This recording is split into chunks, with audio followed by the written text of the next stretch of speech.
As we continue our coverage of the passing of ANC Deputy Secretary General Jesse Duarte, we take you back to Westpark Cemetery, where our reporter Pule Letshwiti-Jones is standing by. And we do understand that part of the cavalcade towards the procession towards the cemetery has arrived there. Pule, can you tell us what is happening at the moment?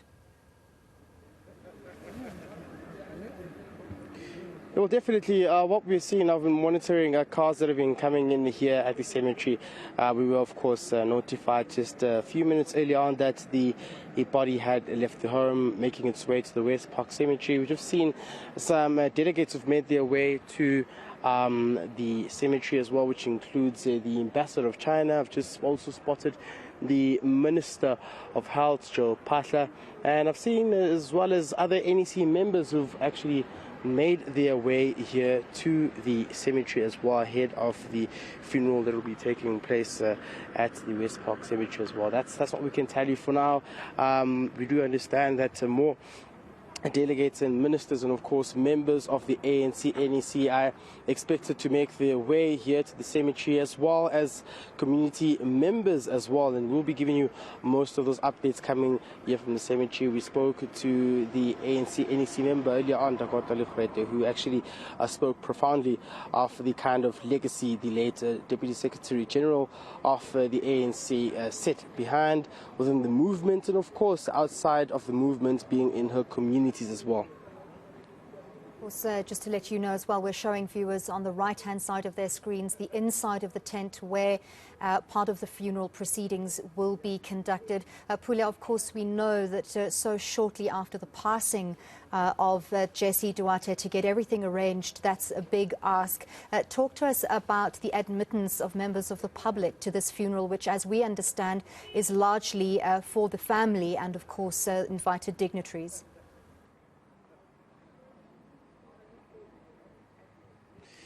I can't hear you quite well, but from what I've picked up is that, as soon as we heard of the sad news, we were stationed outside the family's home just around 7 a.m.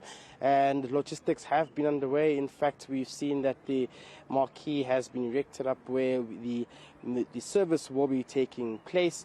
We're also told that it won't take more than an hour. Of course, this taking in the process of Muslim burial rites as well. And from there onwards, we're stationed here where any moment from now we can expect to see the hearse coming in to the cemetery as well. We do understand the president will be making his way here to the cemetery. But it looks like the message was spanned across many networks to make people aware of what had happened on the news as well. And that's why we've seen some of the leaders who've trickled in at the cemetery to come and attend the send-off as well of the DSG of the ANC. So it's quite a sad day for the organization. In fact, they've said that they will be mourning the passing of the DSG for the next week. The message will also be sent throughout the ANC provincial structures as well. On Thursday, we do understand that the memorial service will be held. Maybe let me just step out of shot. I just heard sirens going off, and perhaps it is the car that we've been waiting for, as you can see here at the entrance. I presume that it should be the president who's making his way here into the cemetery as well. There's just security coming in, making their way into the cemetery. One must also note that, so much has been spoken about the late Duarte in terms of the kind of role she played into the movement and how she aspired the whole principality of a non-racial and non-sexist movement which could administer forward being the ANC, and the kind of role she's played within the Muslim community as well. As I spoke to some of the people who had made their way here to the funeral, it seems like that was not, of course, the president who's making the way in here at the cemetery, but we're expecting quite a number of people who will be coming in here. We've seen the presidency delegation also making their way here, so any moment from now we could be seeing the hearse also coming in here at the cemetery park. Pule, I'm going to speak up in the hopes that you'll be able to hear me. We know that the president is going to deliver the eulogy at the funeral service. Do we expect anyone else in an official capacity to speak? Well, for now, we're expecting more family members and probably just a few officials from government to also speak. But one must also be aware that, the program protocol is quite strict, as we've been made aware that the service shouldn't span for more than an hour. So we're expecting that even the eulogy that will be delivered by the president will not be quite long. As much as the DSG of the ANC was a prominent, crucial player within the movement, or rather the organization, the family has also made it clear that, the times should be respected as well. And it will be quite significant to hear what the president has to say in terms of when he has to deliver that eulogy there in remembrance of the ANC DSGs, who, like I've said, has played a very crucial role, looking at the political credentials, being, of course, the secretariat in the Transvaal Federation of Women, where she worked alongside the likes of the late Umam Albertina Sisulu. She worked as well with the likes of Reverend Mr. Nord in terms of, getting funding for the movement as well. She's also spanned across working within the PEC leadership core of the ANC, also working as the former NEC of Safety Security in the province in Gauteng as well, also being an ambassador to Mozambique. So quite that tells you the rich credentials that she carried and the kind of influence that she was in terms of not only the organization but to the country as well. Pule, of course, we do know that the late DSG has been awarded an official Category 2 state funeral. What protocols will be followed under that Category 2 funeral?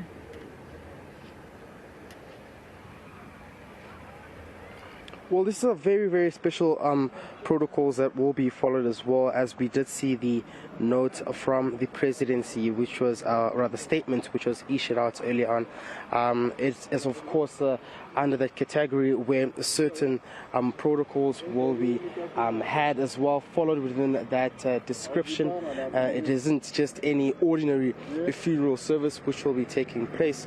One must say that also this comes as the kind of role she played and contributed to the liberation of the country under the apartheid government as well. So it goes on to show how the presidency's office as well has also recognized the kind of caliber and iconic individual she was.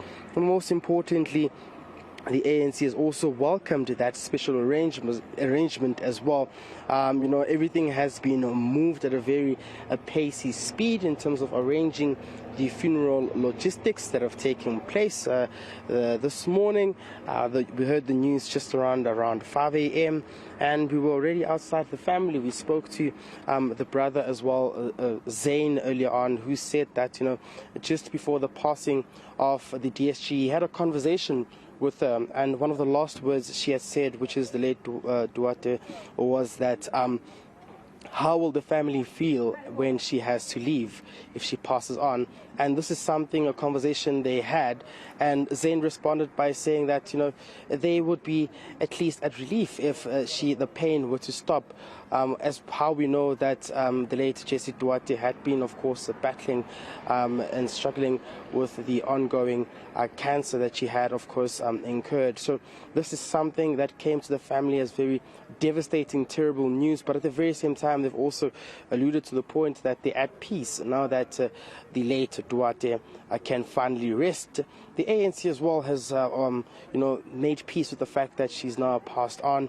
But at the very same time, they've also opened to aspects of how her passing will leave such a huge void within the organization, who we know are limping into the other provincial conferences that are upcoming, and of course the policy conference with the suspended Secretary General Espa, and now the passing of the DSG of the organization being Jesse Duarte, something that they believe will cripple the organization even further. And they believe that they will have to head to work as soon as possible and see how they can make sure that the organization isn't quite impacted by what has happened. And so this is what we're hearing here from the ground. We also heard from the Treasurer General of the organization earlier on, Paul Mashatile, who said that the organization would have to be up to speed in terms of ensuring ensuring that they can get the movement up and running. On my left hand side, as you can see, there's just some of the police officials who will also be part of that funeral that's expected to take place. They're also within that arrangement of the special funeral service that's been organized by government as well. And we're hoping to see the kind of, role playing that they will be having when the funeral has to take place as well. They are recognizing the funeral and will, of course, have a special contribution on the program that they will be adhering to.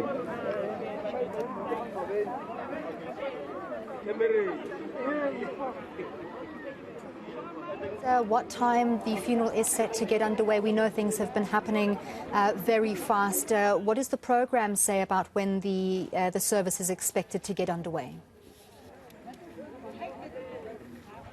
Yeah, well, definitely. Earlier on, we were told that the family would be leaving the home around 1:30.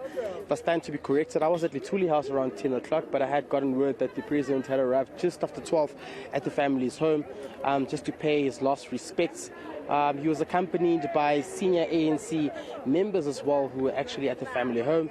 But most importantly, what we also understand here is that the message was that they would leave the home at 1:30. The funeral will be expected to take place soon. Maybe let me just grab Ubab Dennis Bloom from COPE to speak to us as well. Dr. Bloom, thank you very much for joining us. Maybe if you can just speak to us on ENCA. This must, of course, be, it's a great loss for the movement, but also for those who shared close memories with the late Deputy Secretary General of the ANC, now being Jesse Duarte. Maybe if you could just share any profound moments you had with us as well. It's a very sad day. Great loss, not only to the family, but to the entire country. We have worked with Comrade Jesse Duarte over the years. We have formed the United Democratic Front together with Comrade Jesse Duarte. She was always consistent, always disciplined. The women of this country have lost a pillar. Comrade Jessie was there for the women. She mobilized the women in the country to fight against the oppression of women. We will really miss Comrade Jesse Duarte for her contribution in this struggle. We are where we are today because of the sacrifices that Comrade Jesse Duarte and many others have made. I spoke to Pule Letshwiti-Jones earlier on, who mentioned that she was also a very militant ex-combatant who paid so much, played such a big role in the MK as well in terms of ensuring that she can assist and ensuring that the funding also came through. Clearly, that must say something of the kind of person she was. And we also see that the service that's been held as well as a special one. It goes to show that she was a very iconic person who played a huge role in the liberation of the country as well. Duarte was very much worried during our detention. She was also detained, but she was there to look after our families during the dark days of our struggle. When there was the state of emergency, many of us were detained, including Jesse Duarte, but she went in and out of detention. But her first priority was to look after our families. And I'm sure when you speak about the detention, this was in 1988 when the state of emergency was also lifted, I recall. And of course, you speak about how this is a great loss for the nation and women empowerment as well. Is there something that you would have spoken to about perhaps before she passed on? Had you been in touch with her as well? The last time I met with Comrade Jessie was at the Zondo Commission, where President Ramaphosa was doing his presentation. We spoke there for a very long time with Jesse Duarte, and she was telling me that, Comrade Dennis, you see, the factions in the ANC is because you comrades have left the ANC. Now opportunists came in to take over the party, and she will always say to me that, please come back home. We need your support. We need your brains to come and and address the problems in the African National Congress. Dennis, thank you very much. Let me hold you on. I see this think the president may be making his way in here as well.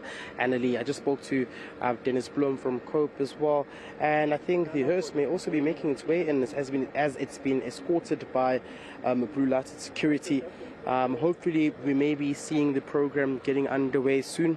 Like I had said earlier on, they were quite strict about the program having to start on time and the service not having to span over 1 hour. So as you can see on your screen right now, these are some of the cars that are making in. This is a convoy that's making its way into the cemetery.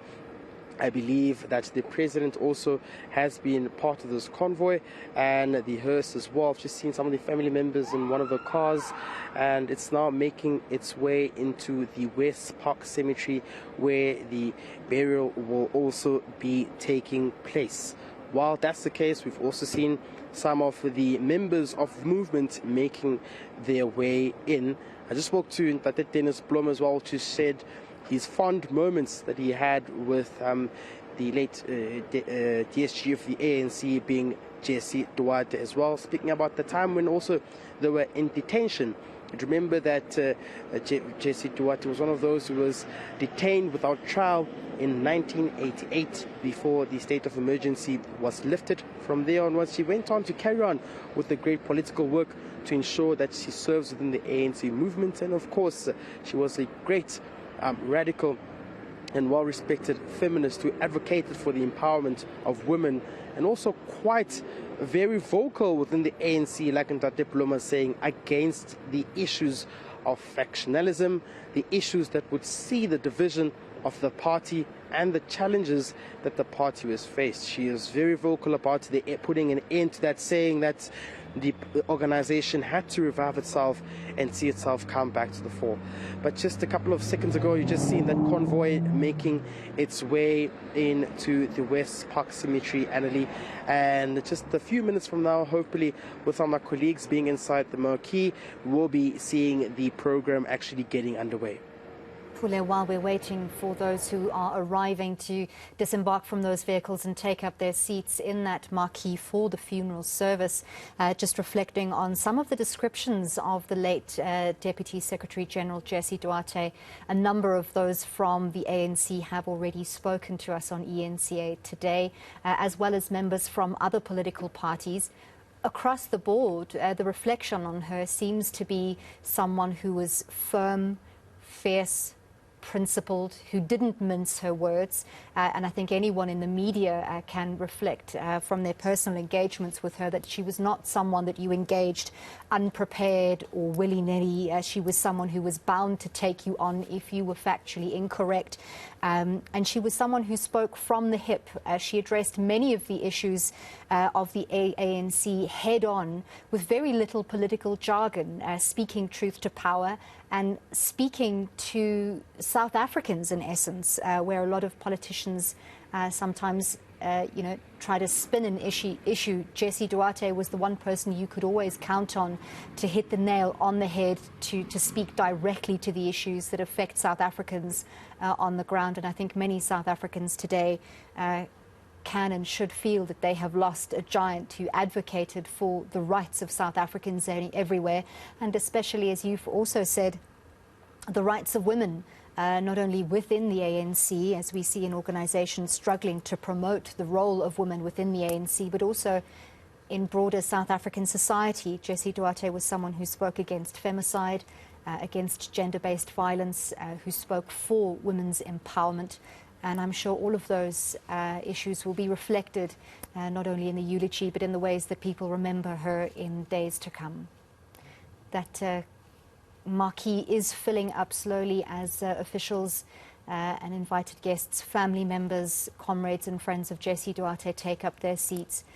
We saw earlier a very emotional Minister Lindiwe Sisulu outside the home of Jesse Duarte, unable to find the words to describe her loss, and I'm sure many of those gathered today after the sudden passing of Jesse Duarte will also struggle to find the words to memorialize someone who has had such an incredible legacy.